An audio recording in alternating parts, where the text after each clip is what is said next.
the superscription is a Psalm of David. And of course, we know that David's reign was somewhere in the vicinity of 1000 BC, but it was well after the Exodus event, hundreds of years after the Exodus event. And so we're going to ponder the question there. The psalmist there is saying some things that we're very familiar with. Wait on the Lord, trust in the Lord kind of language. But then repeated over and over and over again in the chapter is the idea that this person who trusts and waits on the Lord is going to inherit the land. What does that mean? Exactly, inherit the land. It's quite likely that these texts were being read by people who were possibly in exile in Babylon. Would make sense there. But these texts are also for generations. So the first generation would have been people reading the text who were living in the land. And so, why do you keep telling me to trust in the Lord so that I can live in the land? I live here. So we're going to ponder that together. And then, of course, the author to the Hebrews picks up on this idea of entering God's rest. And the author of Hebrews is thinking about Joshua and thinking about the creation story. And so that's going to be our way of tying it all together at the end. But first, a little review with you, because these things are connected. So, was it 3 weeks ago now or so? We started all this conversation about the annual Jewish feasts, the Moedim, and we talked about Passover. And then we have, since that time, talked about this every week. So the only reason I bring it up here is to remind you that all of these events are centered around a core. All of these events in the Jewish life, the person practicing these things, these Moedim every year, they're all centered around a core. And that core is Sabbath, the seventh day rest. They're all centered around that. So there's a Sabbath practice at Passover and 7 days of unleavened bread, another Sabbath. All of these events and the life of the individual living this Torah living life kind of thing are centered around these cycles of 7. So can you remember with me the cycles of 7? So there's Sabbath, and then there's these cycles here in the springtime, Passover, unleavened bread, first fruits. 7 weeks later, on the 50th day, is the Feast of Weeks. And then in the 7th month, Tishri, sometime in the early fall, there's another celebration here. And you see how all these things are centered around these at the core.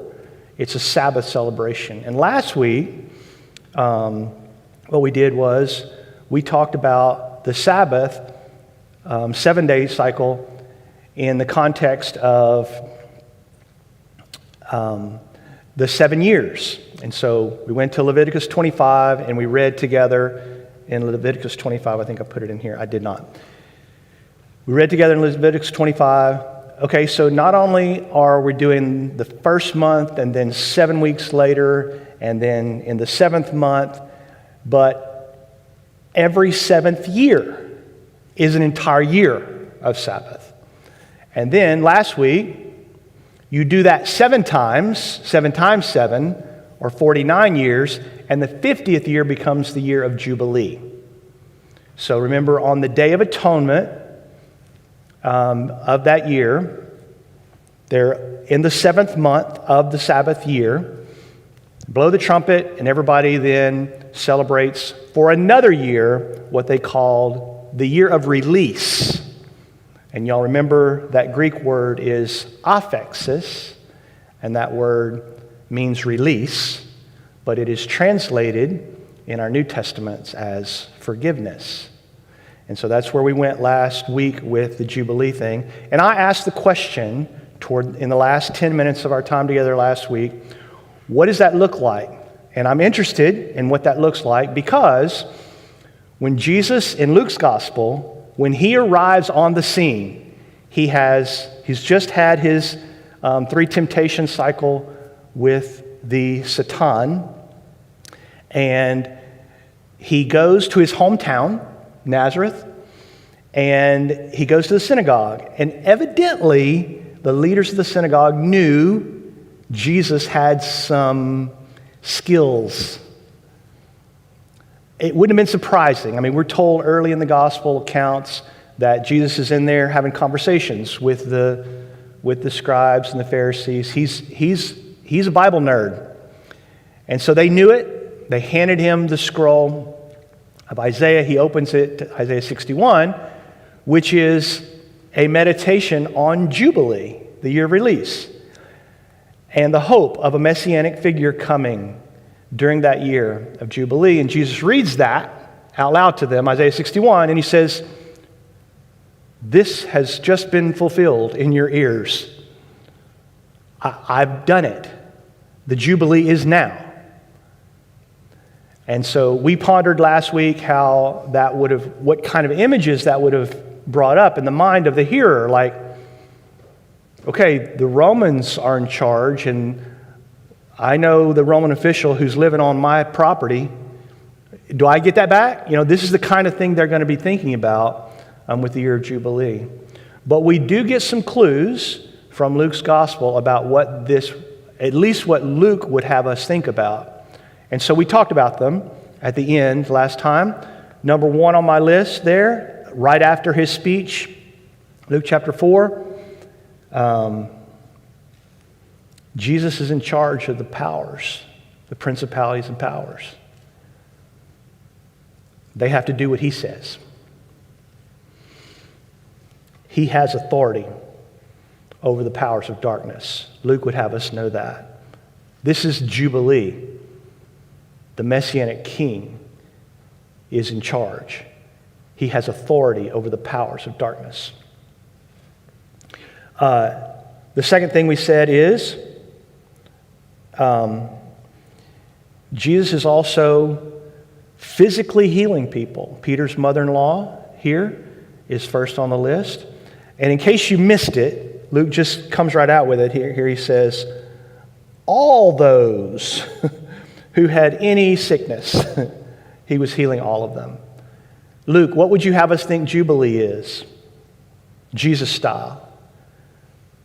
He has conquered the powers of darkness, those that would bind the human in slavery. Jesus has authority over those powers. Number 2, he is interested in healing. And here we talked about, if you take this in the direction of everybody, if you just believe, the whole health, wealth, and prosperity stuff, I think you're really missing the point. Because Luke is presenting Jesus to us in a way here by saying Jesus is not in favor of the condition of our bodies. And these people were sick, demon-possessed, etc. He's healing them like crazy. And I would venture to say, I could just go around this room and just talk to any of you. You got a knee problem, you got a neck problem, you're old, you're dying. This body is not the body that you will live in the new creation with. Jesus has the power to give this body a transformation, a new body. I think this is what Luke is telling us. Then as chapter 5 begins, a great quantity of fish. Jesus is in control of the created order. Put your net down over here. We've been here all night. Just put it down. Okay. They got so much the boats are sinking. Jesus is in control. He is ruling over the powers, over sickness and death, over the created order. And then he does a leprosy thing. This is a Jewish thing specifically designed for the Pharisees, I think.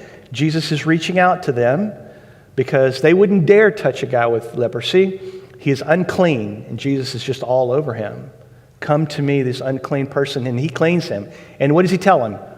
Go show the religious leaders. I want them to know who I am. And then as we move forward into chapter 5, this is the word, Jubilee word. This is the release word, and it shows up multiple times in the next story. When the guy shows up with his friends, they bring him in, and Jesus says, your sins are released, forgiven of you. You've been released from your sins. And the guy says, yeah, but I can't walk. So could you do that? And he says, well, what's easier? To say your sins are forgiven? But to Jesus, it's all part of Jubilee, right? This is new creation. It's happening. I'm doing it right now. Look around you. It's me. And so healing and powers over darkness and unclean made clean and the created order. This is what Jubilee looks like in Luke's gospel. And then, to link us into this week, here we go. Luke chapter 6. It happened that he was passing through grain fields on the Sabbath. Now, this happens like there's two of them in a row here. Like boom, boom, one after the next, on the Sabbath. So, Jesus and his disciples are walking through a grain field, and they're just eating whatever they want. Evidently, this particular kind of grain, and I did a little work here just so I could say this confidently. This is the kind of grain that you can just eat right out of the pod. It has this kind of sweet, almost honey flavor to it. And they were just eating, knocking themselves out as they're walking along. It's not their field.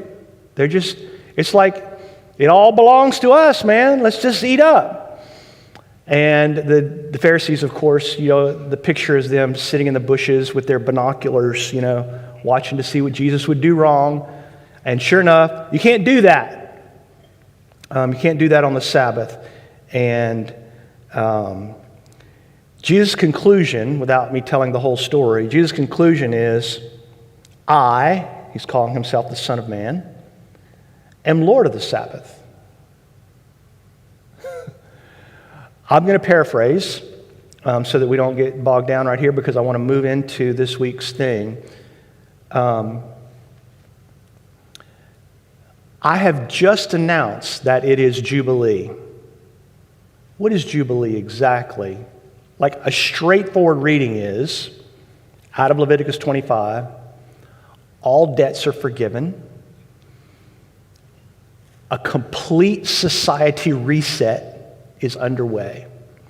And it is Sabbath for the land.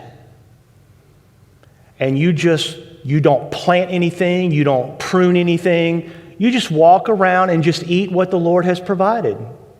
And Jesus is like, that's what we're doing, man. It's Jubilee.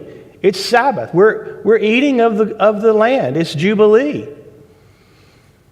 And they, of course, are furious. Luke wants to make sure we got it.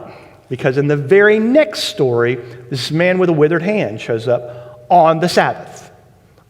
Is it the same Sabbath? The next one, I don't know. But the guy shows up, withered hand, and there they are, see if he's going to do anything. And the man, Jesus heals him on the Sabbath. This becomes a major point of contention in the gospel author's presentation of Jesus. He's doing this stuff on Sabbath. And I think the way Luke presents it to us, it's the Jubilee Sabbath. Like, we're done with this cycling thing. It's Jesus Jubilee all the time. Live in the land. Knock yourself out. Go for it. Enjoy every day living in the presence of the Lord. I think that's the presentation. Okay, now, let's jump forward now. to tonight's stuff on the land. So I promised you we would do land. That was 18 minutes, and I planned about 10 to 15. So we're a little behind, so I'm going to pick up the pace just a little bit here. Leviticus 26 is the very next chapter. So Jubilee is described in chapter 25. Chapter 26 is the very next chapter, and it starts this way. If you walk in my statutes and keep my commandments as to carry them out. Reader, tell me, reader, what statutes and commandments are immediately on the mind of the author here? Chapter 25 is the year of Jubilee. This is what's on their mind. This is what's on the author's mind. You should practice this. Every 7 years, 7th year is Sabbath. Every 49, 50th year, Sabbath all year. Do this. He says, if you do that, I will give you rains in their season, so that the land, you see how land on the screen is in green? So we're about to spend some time talking about the land together. This is the only Hebrew word I'm going to ask you to learn this week, the land. The land will yield its produce. The trees of the field will bear their fruit. Indeed, your threshing will last for you until grape gathering. Grape gathering will last until sowing time. And so this is every season of planting and harvesting is going to be handled just fine without you being involved. Thus you will eat your food to the full and live securely in your land. I shall also grant peace in the land, so that you may lie down with no one making you tremble, no fear. I will eliminate the harmful beasts from the land. No sword will pass through your land. If you practice these things, this is the promise. Peace, nothing harmful. God takes care of the rain and the seasons. Live in the Jubilee. That's the image. You got it? Now, if some of you are going, that sounds a little bit like, I can see you nodding, that sounds a little bit like the creation story to me, then you're onto it. You're making the right connections, I believe. So I skipped a little bit here. We'll start with verse 9. So I will turn toward you and make you fruitful and multiply you. Are you guys registering with this? Be fruitful and multiply. I see you guys nodding. I will confirm my covenant with you. Moreover, I will make my dwelling among you. Now, Jewish person, God's dwelling, where is that? Tabernacle temple, yes? God lives with them. But it's richer than that. The author does not leave you there. My soul will not reject you. You see it in purple? I will also walk among you and be your God. Now, this is not the same as God dwelling in the tabernacle. Are y'all seeing the difference? He lives in there where the Holy of Holies is. This is different. The Lord will walk among you. Now, this is really geeky right here, but this verb, halach, to walk, is in a form that is rare in the Hebrew Bible. So if you want to do this kind of search, you got to buy Logos or some other expensive product to do this with, but it is rare. It is in a verb form called the hitpael verb form. And what that means is it's not walk. This word is not walk like if I were to get down from the stage and walk out the door. That's not what this word really means. It means to take a stroll. We're going to go for a walk. It works for us in English. We're going to go for a walk. I don't have anywhere to go, but I'm just going to go for a walk with you. And we're going to talk about life together. We're going to bond together. with our conversation. We're going to have a walk. We're going to have a walkabout. That's what this word means. And so the first place the hitpael for walk is used in the Hebrew Bible is, surprise, surprise, in the garden. So here it says they heard the sound. This is the voice, the kol, the voice of Yahweh Elohim walking in the garden. So I'm just showing you this. I know it's a little nerdy, but I'm showing you this because I am convinced that the author here in Leviticus 26 is intentionally causing our brains to think about the creation. Okay, and notice the land is all tied up in this. Okay. Now, if, verse 14 of the chapter, you don't do this, if you don't, Sabbath, Jubilee, if you choose not to, then it all goes south. And specifically, the author says, the land will enjoy its Sabbaths. Now, from last week, you should remember this.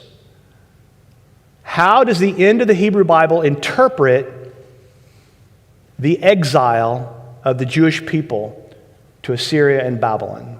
Like, why did they end up not being able to live in the land? Answer? Right? We read it last week. 2 Chronicles 36.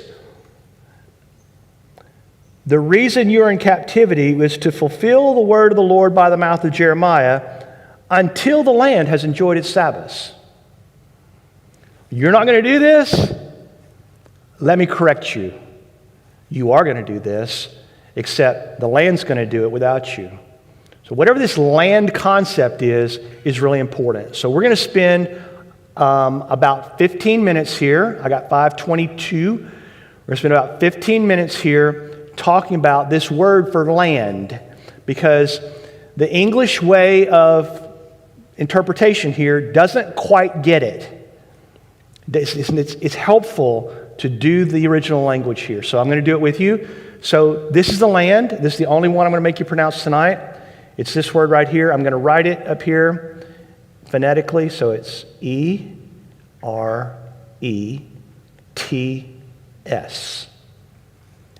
Eretz. Everybody? Eretz. This is the Hebrew word for land. Now, there are Bible words for world and earth, ground, dust, and all of those are translated occasionally as the word land. But this word, land, is the one that we're reading about in Leviticus. The land will have its Sabbaths.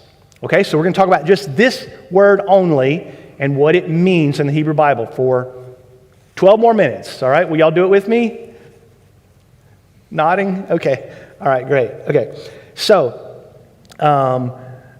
the word itself is translated land or lands 1,600 out of the 2,400 times. The word is used a lot in the Bible. It is translated earth 600 times, ground 120, country 60 times, world 3 times, and then it just falls off. So, the most common English translation of the Hebrew word eretz is land. What's number 2? Earth. Question: is there a difference if I say to you, would you come by? I've bought a piece of land and I want you to come by and help me do some clearing. Would I say, I've bought a piece of earth, would you come by and help me clear? Are you following the difference there? You're saying the same thing, but there's a nuance, right? What if I said it this way? In your mind, is there a difference between land and earth? Like, what's the difference in the English way of thinking about it?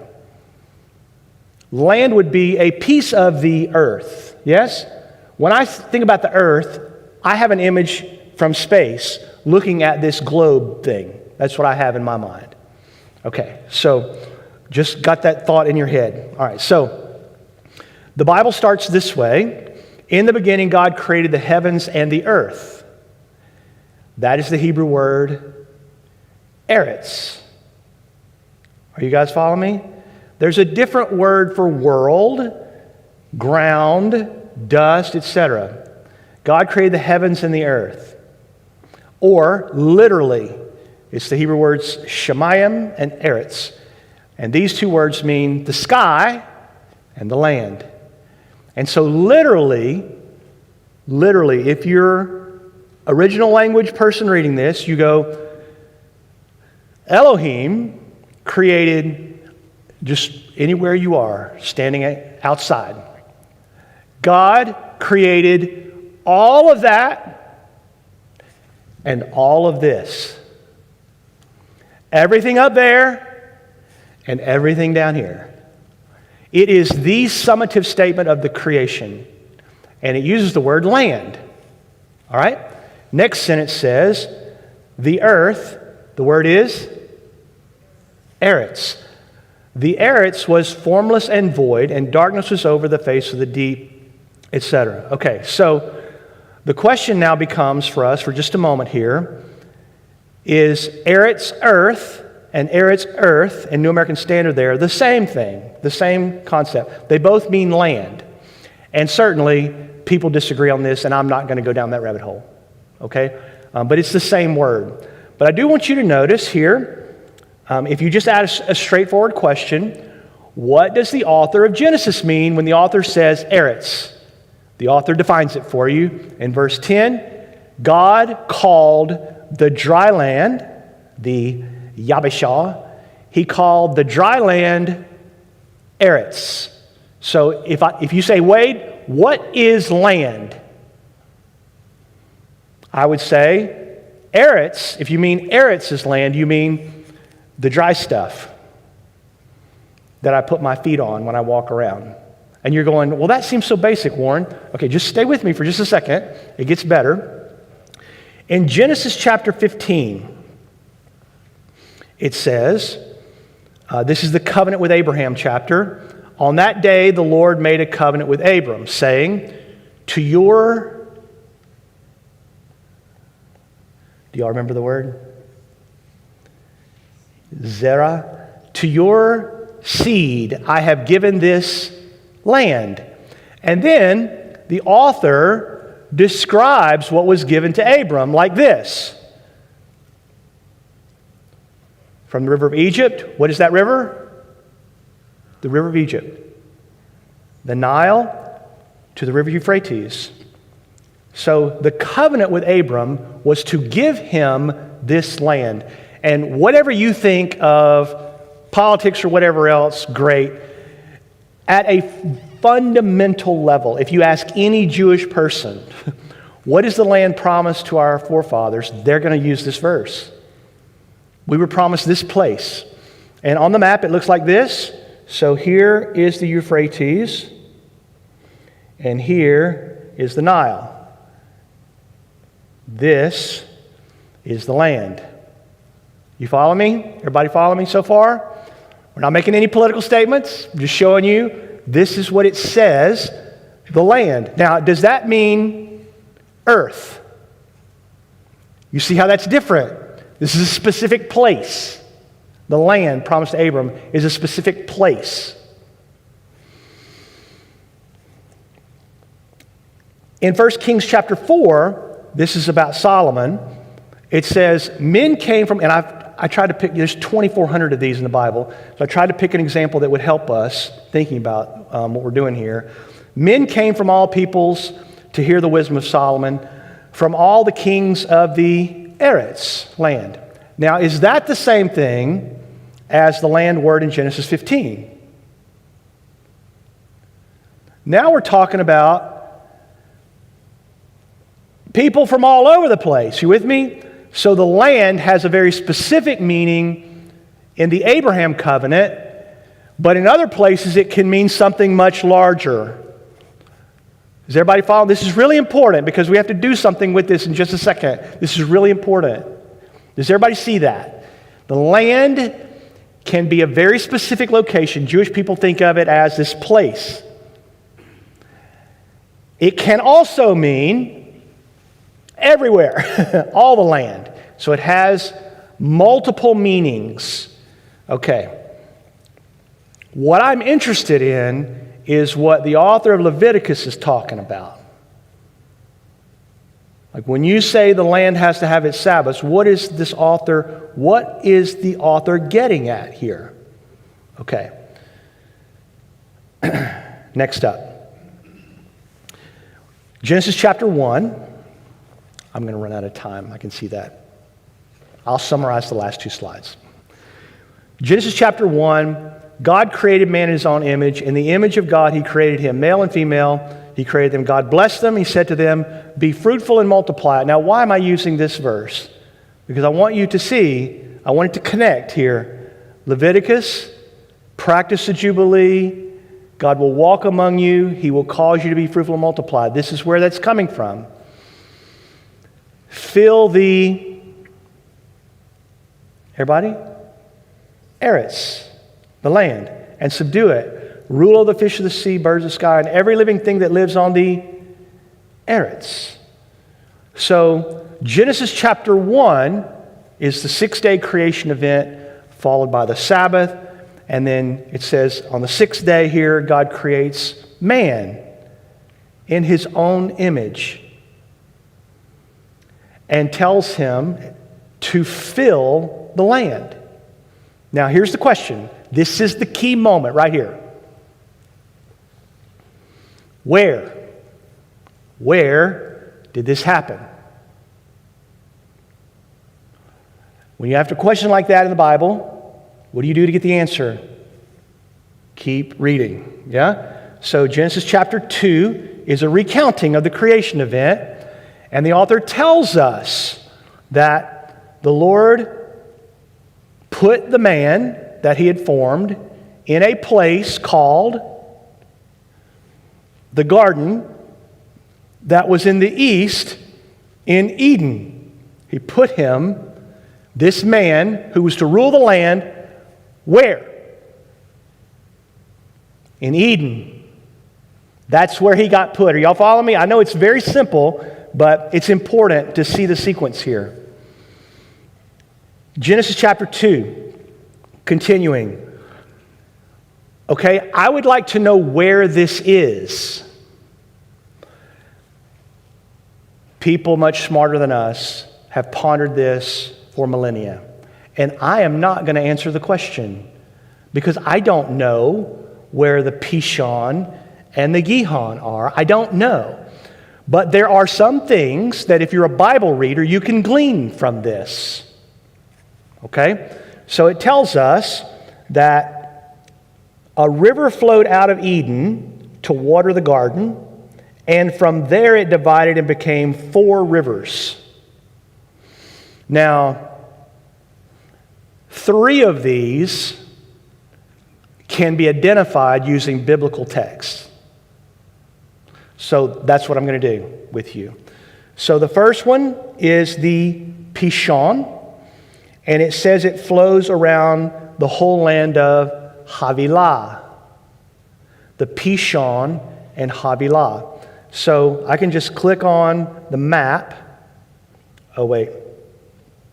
Yeah, I did it right here.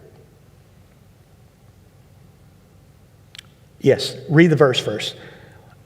So there's 3 or 4 places in the Old Testament where you can pick up on this. Here in Genesis 25, they settled from Havilah to Shur, which is east of Egypt. So I want to know where Havilah is, and the answer is it's somewhere near Shur, east of Egypt. And so here on the map, there's Shur right there, northeast of Egypt. Now, is there a river here that you can identify? Not really. So what does that mean? The Bible authors don't know. I have respect for the authority of God's word in my life. And I don't think the author necessarily wants us pinpointing these things. The author knows more than I do, but I have enough information to know about where this is. That's all we're doing, about where this is. Shur, east of Egypt.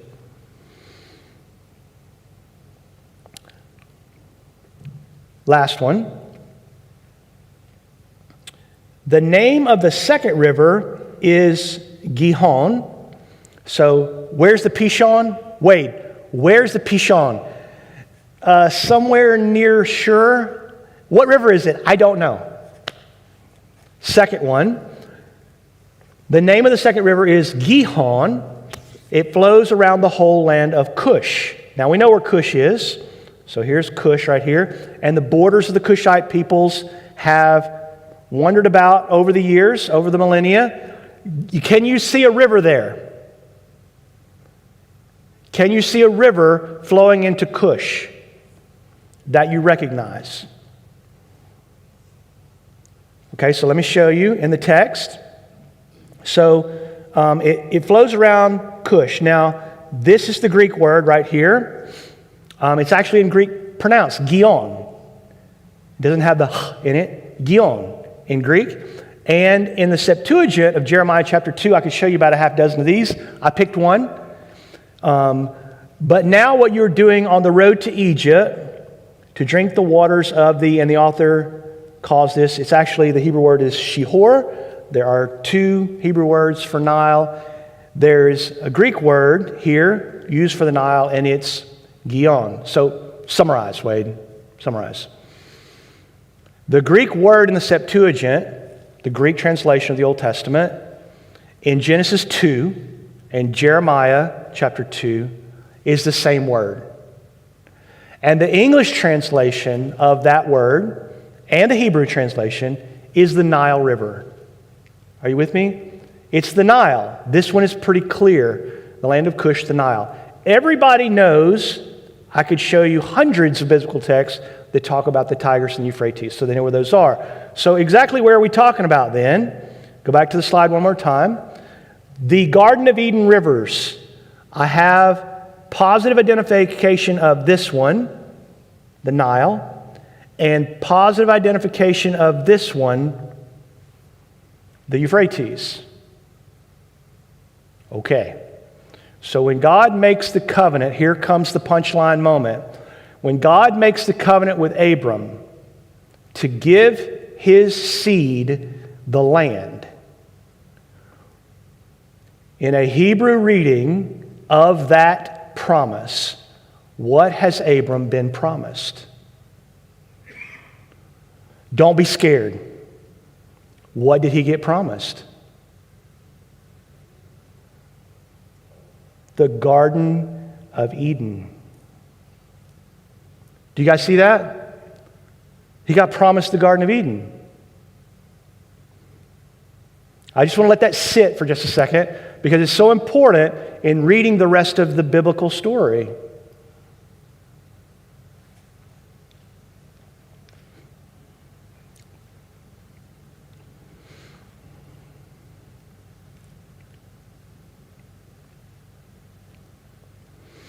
All right. So I've got that thought in your head. Now we're going to talk about the land and the promise of rest in the land. Can I just share with you the punchline, because some of you, your brains are sort of turned to mush. Mine is. At this point, we've done a lot of work on these words and stuff, and so let's just think about where the story is going here. So I'm just going to summarize in my thinking about how this works. I'll put this slide up while I do this. So this is Eden right here. This is the land. The land, the land, the land, the land. So in the biblical story, Adam and Eve live in the Garden of Eden. And they are asked to trust the Lord with their decisions, and they do not. So they do not get to stay in the land. They are exiled from the land. Are you guys following? They're exiled out of the land. And then this cycle, I've got the verses in here. If you guys want them, you can look them up. This cycle will continue throughout the biblical narrative. This is the one we're on right now. This one right here. The Exodus to King move. So the people are outside the land in bondage in Egypt. And they are delivered, forgiven, brought release. They have a Passover, an Exodus event. And they leave Egypt, they leave bondage, they leave slavery, and they enter into the land. But they don't practice Sabbath in the land. They don't practice their Garden of Eden, trusting the Lord lifestyle. And so they're kicked out of the land again. And they're right back in to Babylonian, Assyrian captivity outside of the land. Now, in the biblical way of thinking about this, and we do this in Sunday school all the time, one of the coolest ones is the cave at Machpelah that Abram bought to bury Sarah in. In Jewish tradition, this is a weird spot where they think there's an opening into the Garden of Eden there. Like in Jewish thought, they think of their land as the Garden of Eden land. Like they think that's where Adam and Eve were buried in there. That's where Abraham and Sarah are. That's where Isaac and Rebekah are. They think of this place as the Garden of Eden. And you don't get to live there unless you trust the Lord and obey His commands. The biblical story itself is going to end with us living in the land. That's where it ends. It's explicit in the last 2 chapters of Revelation. The New Jerusalem comes down out of heaven. There's a new created order. God comes and walks among His people. The nations are bringing their glory into this place. And you know what's there? The river of life, the tree of life, the Garden of Eden, and the people of God will rule and reign forever in that place. This is the cycle of the Bible story. And so if we get caught up in thinking too literally about what land means, we get ourselves twisted in terms of what the Bible means, I think. It means more than just the geography that we know of. And the Bible authors use that in their writing. Their thinking about this land is more than just that place over there that you know of. It's more than that, the land. And so when we read something like Leviticus 25 and the practice of Sabbath in the land, that's supposed to blow up. Okay, so let's blow it up and finish for the evening here. Blow that up. Here are the connections. All right. Deuteronomy chapter 12. I'll just encourage you, if you have just a moment, to read chapter 11 in Deuteronomy. It would do your heart good, because you're going to read this stuff about the Lord is up upon this land all the time, and it's the rain and the glories of the crops, and it's just got all this beautiful Garden of Eden language in it. In chapter 11. Chapter 12, Moses is talking to the people and he says, so they're probably up on the eastern shore of the Jordan, about to cross over into the land. And he says this, you shall not do at all what we are doing here today. Every man doing whatever is right in his own eyes. For you have not as yet come to the resting place and the inheritance.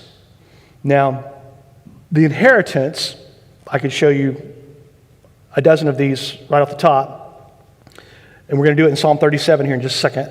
The inheritance, the inheritance, the inheritance, the inheritance, the inheritance. The inheritance is the land. And so Moses is saying, we're about to go in. You've not yet come to the resting place, which is the inheritance the Lord your God is going to give you. It's not happened yet. It has not happened yet. You're not there yet. You read through the book of you read through the book of Deuteronomy, and you come to Joshua. And in chapter 11, it says that Joshua, according to God's instructions, took the whole land. They crossed the Jordan, they took Jericho, and then it was a campaign, and they took over the whole land. Thus, the land had rest from war. And if you stop right there and you don't read the rest of the Bible, you go, oh, he did it. It's done. His name is Yahweh Saves, Yeshua. Joshua just did it. We have rest. It's happened. We're living in the land. It's now flourish time and live in the Jubilee. Chapter 12 is a recounting of all the kings that God has helped them defeat. And chapter 13 starts this way. Now Joshua was old and advanced in years, and Yahweh said, it's not done. This is really important for the way the Hebrews author looks at this. If you read Joshua 11, you go, it's done. And even if you skip ahead to Joshua 23, right at the end of the book, the Lord has been faithful to do all He said He's going to do. We have done it. But chapter 13 says it's not done. And so this is the take-home message for the night, hopefully, is the land has been possessed and it's done. But it's not done. It's done, but it's not done. So just hang with me, and Hebrews is going to help us with that in just a second. So by the time you get to Joshua 23, Joshua says, the Lord's been faithful, but you people are going to mess this up. It is just like Moses did at the end of the book of Deuteronomy. He says, I've watched you people. You're a disaster, and you're not going to be able to stay here. It's going to go bad. In fact, he gets really nasty with it. He says, you will not be able to keep the commands of the Lord, and He's not going to forgive you. In chapter 24. So it gets really nasty, and you're left with this really sinking feeling. The land we have not yet come to the rest that is promised in the land. Psalm chapter 37, as I said earlier, is a psalm of David, and David's reign was hundreds of years after this.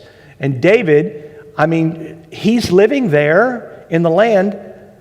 David and Solomon's reign encompassed more of this territory from the Nile to the Euphrates than any other Judean king. That more land grab was done during that time than any other time. But yet when David writes this psalm, it's very interesting the way he's thinking about the land. So we'll just read parts of it. He says, rest in the Lord, wait patiently for Him. Do not fret because of him who prospers in his way, because of the man who carries out wicked schemes. Cease from anger, forsake wrath, do not fret. It leads to evil doing. Evildoers will be cut off, but those who wait for Yahweh will inherit the land. Now let's just stop there for a second. Okay, so I've read this chapter before many times in my life and go, okay, I see what the Lord is saying. Rest in the Lord, wait for Him, trust in Him. I get that. But for what reason? The psalmist tells us so that we can inherit the land. And let's just ponder what the author is doing here. If David's writing this, he's living there. Are y'all with me? So in what sense is David thinking, I need to inherit the land by trusting the Lord, when he's already living there? You see, what he has done is he has made the idea of living in the land a much bigger metaphor. It's much larger now. It's now some kind of hope. Here it comes. It is now a hope for living in a place that is not this place. Is it the land? Well, if you're thinking about it like the Garden of Eden, then yes, it is that place. But is it this place that I'm living in? And David would say, no. The humble will inherit the land. Those blessed by him will inherit the land. The righteous will inherit the land. Wait for the Lord. Keep his way.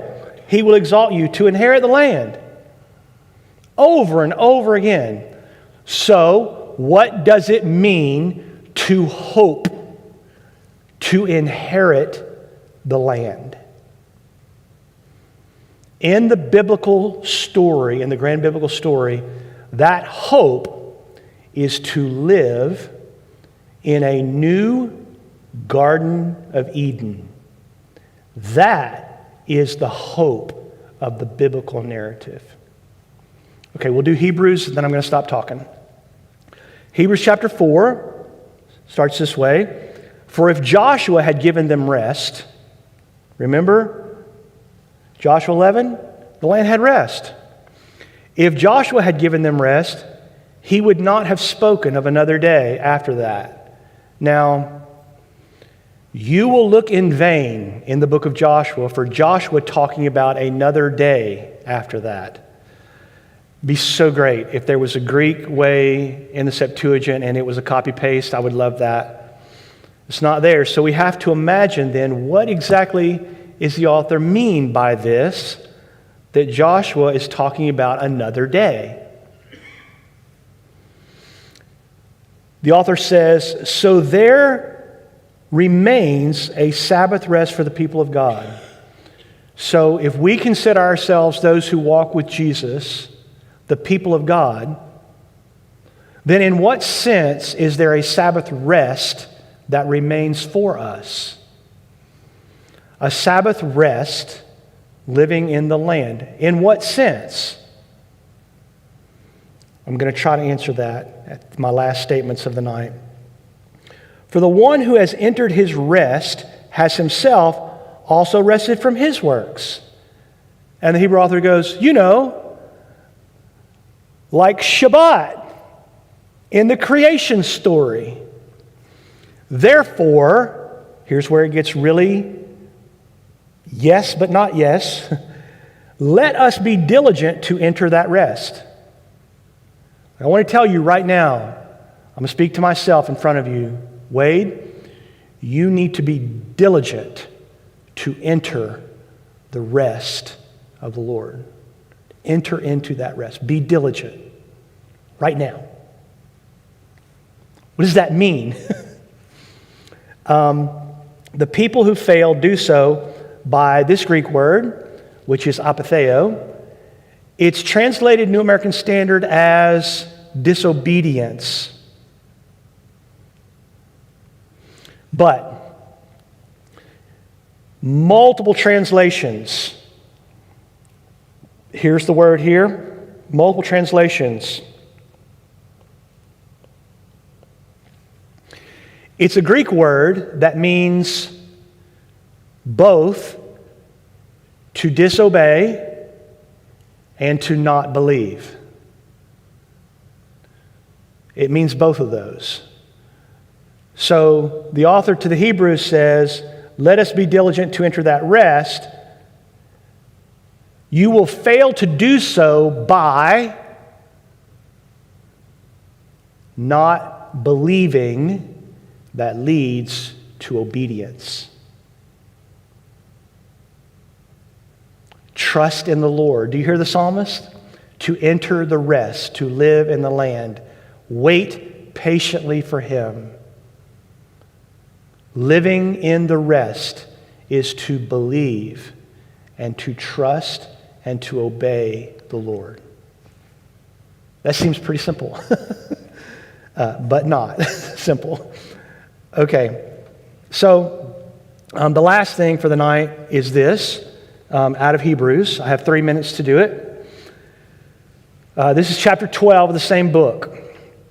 So the author here is pondering the Sinai event, Exodus chapter 19.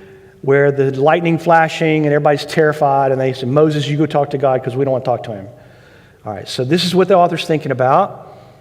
And it says, for they could not bear the command, even if a beast touches the mountain, it will be stoned. So terrible was the sight that Moses said, I am full of fear and trembling. So Moses and the children of Israel have come into contact with the Lord, and they are terrified. The author then continues, but you who have trusted in Jesus, you're following the Lord, you've anchored your hope in Him, you have come. Now, this is the last geeky thing of the night. You have come is in Greek in the perfect tense. The verb tense used by the writer here to describe a completed verbal action that occurred in the past, which produced a state of being that exists in the present. So here's what I'm going to say. I'll talk to myself, and you guys can talk to yourselves if you want with this. I'm about to read this to myself and say, you, Wade, have done this in the past. And it has produced in you something that is continuing presently and into the future. You got the verb text, everybody? Okay. So, you have come to Mount Zion. Mount Zion.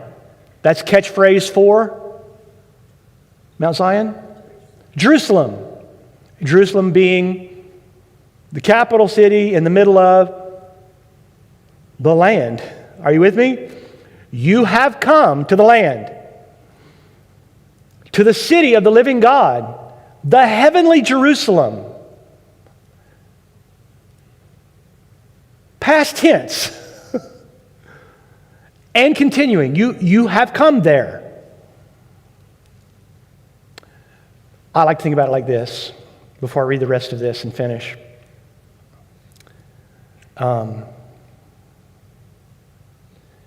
There are moments in life, by God's grace, when you're around people who are all in. And conversations with them and being in their presence just creates a heaven around. I see some of you nodding. You guys have had this experience. Like, it happens to me around you people quite a bit, around this place. And so, it's a taste of what is to come. You have come to Mount Zion, the city of the living God, the heavenly Jerusalem, to myriads of angels. A cloud of witnesses, man. To the general assembly, the ecclesia, the congregation, the church of the firstborn, who are enrolled in heaven. And to God, the judge of all, and to the spirits of the righteous made perfect. Not just me and you, generations of believers. That's what we've come to. And to Jesus, the mediator of a new covenant, and to the sprinkled blood, which speaks better than the blood of Abel.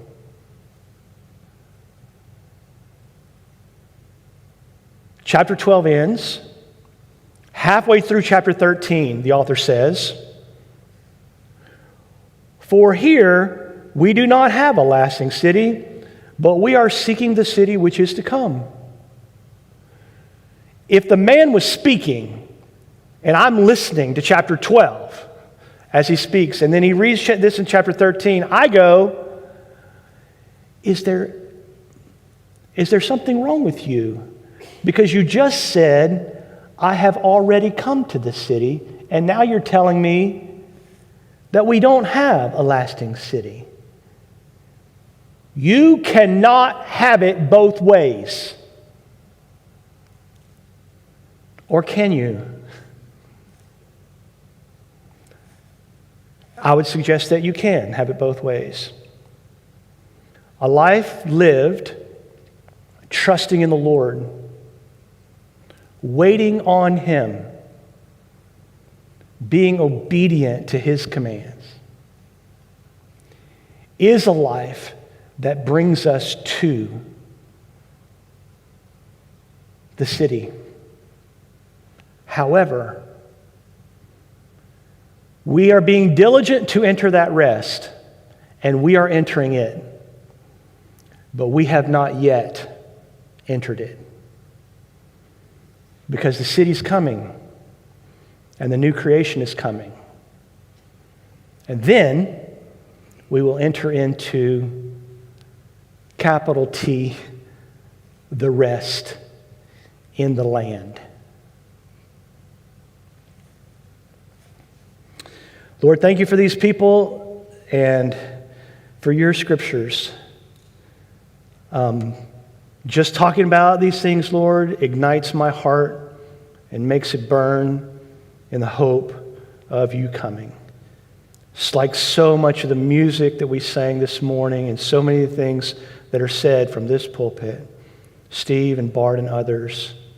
We live in a community of people who are hoping, trusting in you, Lord. We are being diligent to enter that rest. And by the work of your Spirit in our hearts, Lord, you will make that happen. Bring new creation, Lord, quickly. The regeneration of our bodies in your return. Thank you for that hope in Christ. Amen.